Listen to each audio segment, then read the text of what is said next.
월드 베이스볼 클래식 마운드에 태극기 꽂을 때 큰 태극기가 마운드에 그냥 쓰러져 있는 거예요. 그리고 나서 저는 이제 CF가 올 줄 알았는데 하나도 안 오고. 제이선은 스프링 캠프에 와서 오손 말에 대한 경쟁을 해야 한다. 나라에 대해서 이바지를 할 수 있고 미국에 남아야 되는 거냐, 일본 야구를 노크를 해야 되는 거냐, 일본 야구를 좀 배워보고 싶었어요.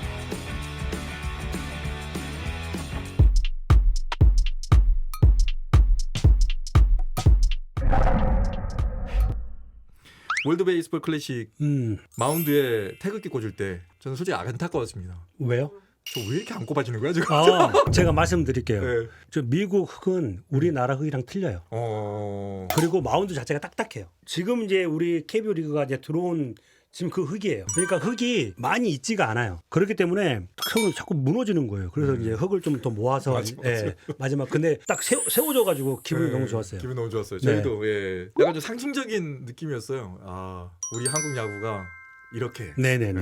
뭐 이런 느낌이었었고 세레머니 자체를 저 생각을 한 것도 참 잘했다. 근데 저는 그 세레모니를 하려는 게 아니라 일본이 이기고 마운드에서 동그랗게 서가지고 한국 팬 교민분들에게 인사를 딱 하고 내려가는데 큰 태극기가 마운드에 그냥 쓰러져 있는 거예요. 쓰러져 있는 게 너무 보기가 싫었어. 그러니까 내 눈에는 그냥 보통 사람들 같은 큰 태극기는 펼쳐져 있네 이렇게 생각할 수 있는데 저는 그게 너무 싫었어. 그래서 저 마운드에 있는 태극기를 세워보고 싶다는 생각이 확 들었어요. 그래서 제가 가다가 다시 마운드에 다시 왔어.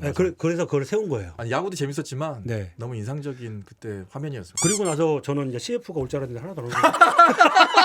CF 찍어본 기억이 있으시잖아요. 있죠. 뭐만 찍어봤죠? 기아 자동차 하나 찍었어요. 기아 차 하나고 그다음에 홍삼. 또 없습니까? 많이 본 것 같은 느낌인데 왜? 돌려만 깼겠죠. 광고를 노리고 한 건 아니셨겠지만 서재영 CF 마지막에 딱 손 들고 내려오면서 역시 한국은 살아있다. 당시의 소속팀도 그렇지만 맞다. 죄송한데요. 나이키도 찍었어요. 그러니까 뭐 본 것 같아. 나이키를 찍었는데 그때도 2013년도 WBC거든요. 저희가 예선 탈락해가지고 그 광고가 묻혔어요. 아이고. 그냥 묻혔어요. 국가대항전 같은 경우에 이제 차출되게 되면 소속 구단에서 이렇게 가라고 했습니까? 그 당시에 이제 감독님이 랜더프 감독님이셨어요. 근데 솔직히 제가 2003년도에 풀시즌을 뛰고 2004년도에 별로 안 좋았죠. 거의 마이너 생활하고 뭐 긍정긍정 되다가 그리고 2005년도에 전반기는 마이너에서 뛰었어요. 그리고 2005년도에 또다시 서정이라는 사람 이름을 성적이 좋았어요. 팍 올려놓죠. 8승 2패. 그래서 2006년도에 WBC가 확정이 됐는데 한국 대표팀에서는 자리를 해놨다고 이야기를 하셨고 저도 솔직히 가고 싶었고요. 이게 MLB에서 주최를 한 거라 메이저리그 뛰는 선수들이 나라에서 뛰는 거잖아요. 그렇죠. 그러니까 자부심도 있고 보통 그 당시에는 감독들이 가지 말아라 이렇게 말을 할 때가 아니었었어요. 랜더프 감독님이 인터뷰에다가 제이선은 2006년도 스프링 캠프에 와서 오손 말에 대한 경쟁을 해야 한다. 그래서 나는 스프링 캠프를 왔으면 좋겠다. 이거는 가지 말란 소리네. 저는 이게 좀 눈에 들어오나요? 대한민국에서 불러주고 대한민국 대표팀이라는 그 자부심이 얼마나 큰데 인생을 살면서 언제 나라가 나를 불러서 그 나라의 국익을 위해서 제가 언제 하겠어요. 국가대표. 그러니까 운동 선수니까 제가 나라에 대해서 이바지를 할 수 있고 그런 거잖아요. 그렇기 때문에 저는 무조건 당연히 가야 된다고 저는 생각을 했었어요. 그때 안 갔으면은 또 서정 인생이 바꿔질 거라고 생각을 한 사람도 많이 있고 그렇게 말해준 사람도 많이 있지만 저는 그 당시에 간 거에 대해서는 후회는 하지는 않아요. 어차피 제 인생이니까. 그 이후에 보면 국가대표로 나가는데 최선을 다하지 않는 모습이 약간 보일 때도 있었습니다. 예를 들어서 후배들이. 네네네. 그런 걸 보면은 어떤 생각이 좀 들어요? 이게 서로의 시각 차이라고 저는 생각을 해요. 그러니까 그 선수는 이런 표정이 아니지만 우리가 봤던 데 대한 표정은 이런 표정이었다고 어떻게 보면 낙인을 먼저 찍어 놓고 이렇게 생각을 할 수가 있잖아요. 우리 어린 친구들 후배들이 대표팀에서 좀 안 좋은 모습을 보이고 할 때 보면 생각을 하는데 다시 한번 생각을 하게 되죠. 그래도 우리나라를 대표하는 친구들인데 설마 저런 마음을 갖겠어? 설마 이렇게 하려고 행동을 했겠어? 자꾸 이제 그런 쪽으로 안 보려고 생각을 하죠. 근데 이제 모든 사람의 시각이 80% 90%가 넘으면 대부분 어느 정도는 그게 좀 맞는 건 사실이잖아요. 그렇죠. 네, 맞아요. 거기서 오는 안타까움이 좀 많이 있죠. 약간 화도 나고 그랬을 것 같아요. 저는 화나요 진짜. 화가 났을 것 같아요. 이후에 이제 트레이드가 되는데 네. 혹시 여기에 대한 어떤 명령 불이행 뭐 이런 것 때문에 혹시 소위 말하는 찍혀서 그러니까 저는 두 가지라고 생각을 해요. 음. 왜냐면은 저는 항상 매치에서 2003년부터 트레이더서를 항상 제가 달고 다녔어요. 그리고 뉴욕 매치라는 팀이 돈이 많은 구단이고 음흠. 항상 성적을 바라는 팀이기 때문에 네. 그래서 자꾸 트레이드를 시켜서 선수를 데리고 오고 막 이런 팀이었기 때문에 2003년부터 항상 저는 이런 이야기가 계속 들렸어요. 저기 어떻게 보면 결정적인 이유가 됐을 거라고 저는 생각을 해요.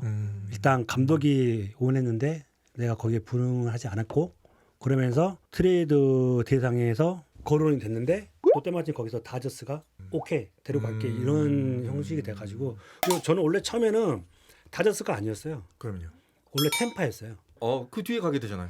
원래가 템파로 가기로 돼 있었는데 원래가 예. 원래가 제가 트리프에 있었을 때 우리 투수 코치가 다저스 불펜 코치로 가게 됐었어요. 저랑 같이 야구를 해봤잖아요. 네. 그러니까 제 스타일을 아니까 그렇지. 서진 콜에 나왔다 하니까 이 사람이 추천을 한 거예요. 제이서 데리고 와도 괜찮을 것 같다. 뭐 이런 식으로 해가지고 결론적으로 템파로 갔지만 트레이드 되고 난 이후에는 성적이 그렇게 많이 올라오진 않네요. 제가 미국 야구를 하면서 트레이드가 되고 가장 많이 방황을 했어요. 2006년도에 전반기 때까지 내가 다시 한국으로 돌아가기 전까지 나는 이 팀에서 계속 뛸 거라고만 저는 생각을 했었는데 그게 딱 틀어지니까 저도 모르게 방황을 하게 됐어요. 그래서 진짜로 이때 와이프한테 제일 미안했어요. 정말 이때는 날마다 술이었어요. 날마다 술. 이거를 잡지를 못하겠는 거야. 머리는 잡아야 된다고 생각을 하는데 앉아있는 곳은 술집이야. 그래서 미쳐버리겠는 거예요. 진짜 미쳐버리겠는 거야. 그리고 그때가 엄청 중요한 시기였거든요. 네. 이게 메이저리그는 3년을 풀시즌을 뛰면 단기 계약을 할 수 있는 옵션이 생겨요. 그러면은 적어도 여기서 구단이 판단을 해가지고 뭐 3년에 뭐 몇백만 불 계약할래? 아니 나는 좀 더 지켜볼게. 나는 FA를 바라볼 거야. 그러면 이걸 무시하고 갈 수도 있는 거고 이 조건이 좋으면 나 계약할게. 이런 게 생길 수 있는 연도가 딱 3년을 채우면 그 옵션이 하나가 생겨요. 근데 제가 2006년도가 딱 그 옵션이 딱 걸려 있는데 트레이드가 되고 그러니까 제가 이제 방황한 거죠. 그리고 나서 전반기를 다 마치지 못하고 템파에 가서 정신을 차렸어요. 그때. 그것도 그나마 다행이죠. 그때 잘했으면 돈을 조금 더 많이 벌 수 있었어요. 아마 그랬으면 와이프한테 한 두세 개 사줬죠. 자, 네 집이다. 환장을 노리시다. 네. 근데 그게 또 어떻게 보면 트레이드로 또 어떻게 약이 또 됐네요. 빵 왔죠. 충격 먹은 거네. 진짜 충격 먹은 충격 거죠. 먹은 거네. 너는 이제 떠돌이 신세다, 재영아. 너 정신 못 차리면 너 여기서 또 잘리지. 여기서 끝나는 거다 이제. 이게 잘리는 걸 떠나서 너는 이제 한국으로 갈 수도 있어 이제. 막 한국으로 가는 게 지금 나쁘다는 게 아니야. 그렇죠, 그렇죠. 내 야구 인생을 거의 미국에서 이제 끝내려고 그런 마음으로 미국을 갔기 때문에 이제 그런 생각을 갖게 된 거죠. 미국에서 돈을 많이 못 번 것에 대해서 서운하십니까? 아니요, 저는 솔직히 말씀드리면 제가 만지지 못해봤던 저는 금액은 저는 다 만져봤다고 생각을 해요. 제가 야구라는 종목을 선택을 해서 정말 죄송한 말씀이지만 우리 지금 일반 분들이 만질 수 없는 그런 돈을 솔직히 저는 제가 야구를 한다는 이유 하나로 그런 돈을 저는 만져봤기 때문에 뭐 돈을 한 거에 대해서는 저는 거기에 대해서는 크게 신경을 쓰고 있지는 않아요. 그럼에도 불구하고 조금 더 벌 수 있었는데. 그 돈이 없어졌네요. 메이저리그 갔을 때 동생들 만났을 거 아닙니까 이제. 야구장에서도 상대로 만났을 것이고. 네. 가슴 아픈 기억도 있고.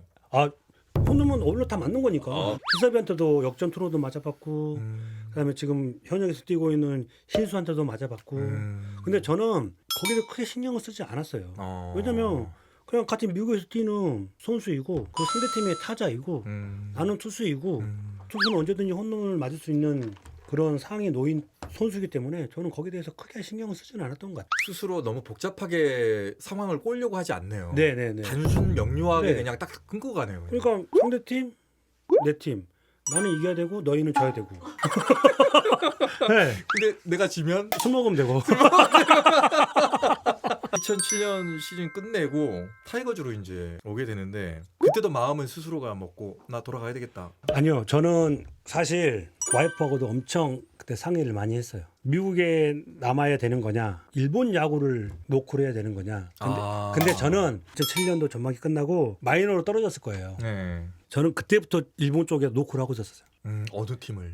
여러 구단에 여러 구단에. 예, 일본 팀 아는 에이전트를 통해서 내가 일본을 갈 수 있는 여건이 어떻게 되는 건지에 대해서 저는 계속 일본 쪽을 저는 알아보고 있는 상태였고 그리고 시즌이 끝났을 때 메이저리그 저희 한 두세 군 쪽에서 연락이 왔었고 근데 그게 스플릿 계약이었어요. 메이저로 올라가 메이저 가는 거고 아니면 마이너 가는 이런 팀이 한 3개 정도 있었고 그리고 이제 기아에서 콜이 온 상태였고 그래서 이제 여러 가지 생각을 많이 하고 있는 상태였었죠 그때는. 기아로 마음먹은 이유는 일단 와이프의 생각이 가장 컸어요. 저는 솔직히 말씀을 드리면 일본 야구를 좀 배워보고 싶었어요. 미국 야구는 갔지만 그 당시에는 이제 동양 사람들이 야구 투수들이 야구를 배우려면 일본 쪽에 대한 투구 메커니즘을 좀 배워야겠다는 생각을 제가 좀 갖고 있었거든요. 투수 운용이나 네. 2군에 떨어지더라도 좀 일본 야구를 한 1, 2년 배우고 그리고 다시 이제 기아에서 받아주면 가는 거고 안 받아주면 거기서 또 연수를 통해서 좀 공부까지 이제 생각을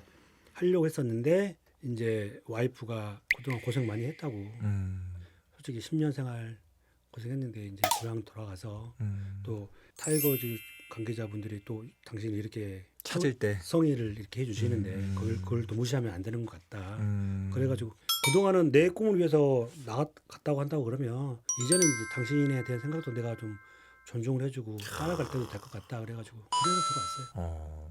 이런 얘기들도 있었습니다. 아까 아내 얘기는 했지만 집안 사정이 좀 안 좋아져서 들어왔다는 얘기는 루머입니까?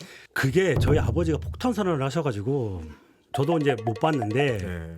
와이프가 갑자기 자기야 난리 났어 왜 아버님 때문에 자기 한국에 들어온다고 인터뷰를 하셔서 뭔데 그러니까는 아니 아버지가 뭘 잘못 쓰시고 뭐 하셔가지고 우리가 집에 돈이 없어가지고 저희 그것 때문에 미국 야구를 해야 되는데 그것 때문에 들어온다 이렇게 폭탄 선언을 하셨다 그러는 거예요. 그 말도 맞는데 집이 뭐 무너지고 막 그래서 들어온 게 아니라 아까 제가 서두에도 말씀을 드렸지만 와이프가 이제 이렇게 됐으니 그래도 구단이 불러주고 할 때 이게 성이지 않겠냐 그래서 이제 겸사겸사 들어오게 된 거예요. 정정합니다 여러분. 예, 그거 아닙니다. 네. 근데 아버님이 보증을 크게 서셨나 봐요. 네 아버님이 크게 쓰셔가지고 돈을 많이 잃어버리죠. 잃지는 않고요.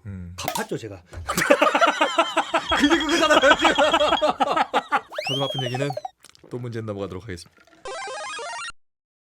투구폼 있잖아요. 네. 상당히 와이드하잖아요. 네. 그거는 누가 가르쳐 준 겁니까? 아니면 본인 스스로가?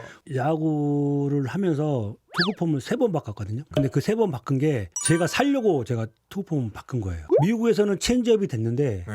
한국에서는 체인지업이 안 통하는 거예요. 지금 내가 가지고 있는 이 투구폼 가지고는 안 되겠다 싶어서 그래서 팔을 내렸어요. 팔을 내리고 체인지업을 버리고 투심하고 슬라이더를 연말을 했어요.